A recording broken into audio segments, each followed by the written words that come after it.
નમસ્કાર, હું છું આપના સાથે ઈશા દુબે. આપ જોઈ રહ્યા છો જનસાક્ષી ન્યૂઝ. નજર કરી આજના મુખ્ય સમાચારો પર. અંકલેશ્વર ઉદ્યોગ મંડળની મેનેજિંગ કમિટી માટેની ચૂંટણીની મતગણતરીમાં રસાકસી બાદ વિકાસ પેનલોનો 8 બેઠકો પર ભવ્ય વિજય થયો હતો, જ્યારે સત્તારૂઢ સહયોગ પેનલના પક્ષે 2 બેઠકો આવી હતી. વિકાસ પેનલે કોર્પોરેટ રિઝર્વ કેટેગરીની એક બેઠક સાથે જનરલ કેટેગરીને 6 બેઠક મળીને 8 બેઠકો પર વિજય પ્રાપ્ત કર્યો હતો. ગણતરીના અંતે 939 મત માન્ય રહ્યા હતા, જ્યારે 118 મત રદ થયા હતા. હવે આગામી સમયમાં મેનેજિંગ કમિટીની બોર્ડ મીટિંગ મળશે, જેમાં પ્રમુખ સહિત હોદ્દેદારોની વરણી કરવામાં આવશે. અંકલેશ્વર ઉદ્યોગ મંડળની ચૂંટણીની મતગણતરી આજરોજ પૂરી થયેલ છે, જેમાં ટોટલ 520 ઉદ્યોગોએ મતદાન કરેલું હતું.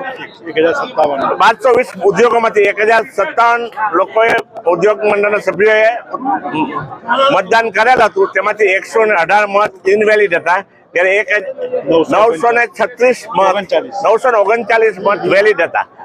આજે ચૂંટણી પૂર્ણ થઈ છે શાંતિપૂર્ણ રીતે, અને 8 ઉમેદવારો જે જનરલ કેટેગરીમાં ચૂંટાયા છે, તેમજ કોર્પોરેટ કેટેગરીમાં પણ 1 અને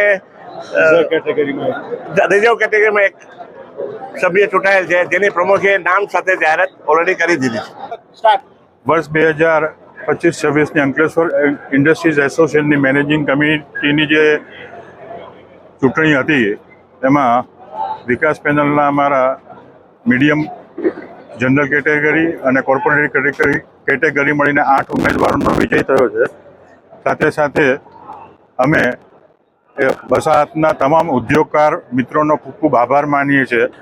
અને જે આપણે સૌ ઘણા દૂર દૂરથી લોકો અંકલેશ્વર ખાતે કર્મભૂમિ બનાવીને રહ્યા છે, અને આપણે અહીંયા ઉદ્યોગ ચલાવીએ છીએ, તો સૌ જે ઉદ્યોગકારોએ સાથે મળી અને ઉદ્યોગ ધર્મ નિભાવ્યો, એ બદલ અમે સૌ વિકાસ પેનલ વતી એમના આભારી છીએ, ઋણી છીએ. અને આવનાર દિવસોમાં ચોક્કસ અમે અવિરતપણે એક વિશ્વાસ આપીએ છીએ કે જે કંઈ અટકેલા પ્રોજેક્ટ હશે એને સંપૂર્ણ સહકાર આપી અને એસ્ટેટનો અવિરત વિકાસ રહે એવા અમારા પ્રયત્નો રહેશે. પિન્ટુ મોદી, જનસાક્ષી ન્યૂઝ, અંકલેશ્વર.